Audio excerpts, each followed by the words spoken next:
is my meditation all the day, all the night, morning through night. And I delight in the law of the Lord, and on his law I meditate day and night. Morning Meditations with C.J. Marshall.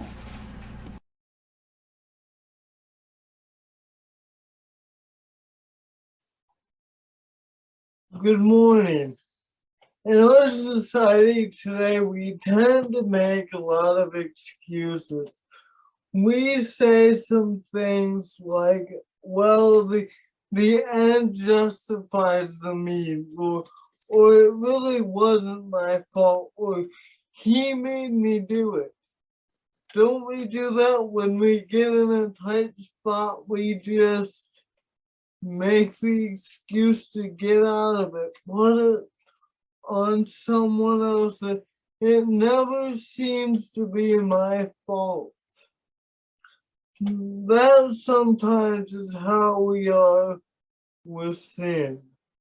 In Genesis chapter 3, after the serpent deceived Eve into eating the forbidden fruit, the tree of knowledge of good and evil, the Lord God comes walking in the garden and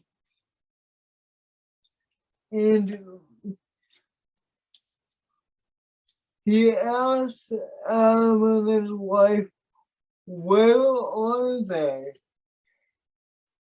And so pick up with me in verse 11. Verse 10. And he said, I heard the sound of you in the garden, and I was afraid because I was naked, and I hid myself.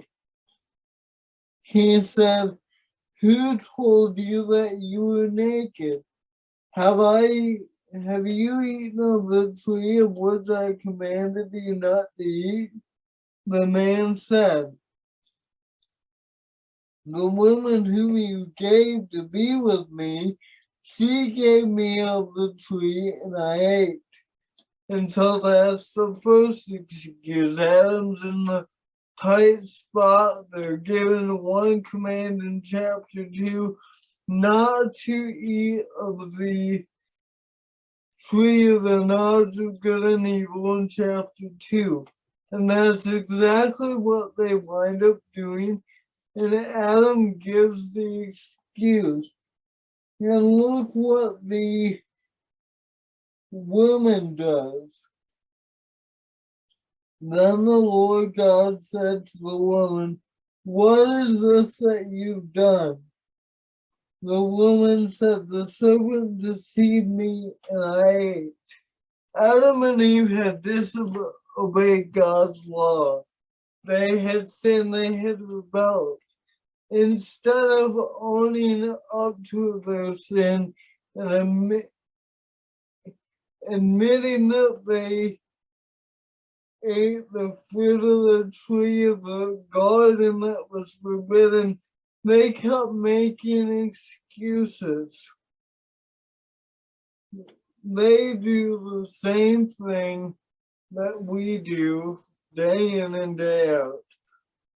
When we are confronted from sin, we often make excuses and say, well, I really didn't do that. It wasn't that bad. But Adam and Eve tried that with God and they were still cursed. Our excuses did not justify their sin. Our excuses don't justify our sin either. So instead of making excuses like Adam and Eve did when they ate of the forbidden tree, own up to your sin, admit it and repent, and change your life. Change your thinking. Thank you for joining me for another episode of Morning Meditations. May we always be like the psalmist that says, "Oh, how I love you, Lord. It is my meditation all the day." Morning meditations, oh how I love thy law, it is my meditation all the day, all the night, morning through night, and I delight in the law of the Lord, and on his law I meditate day and night.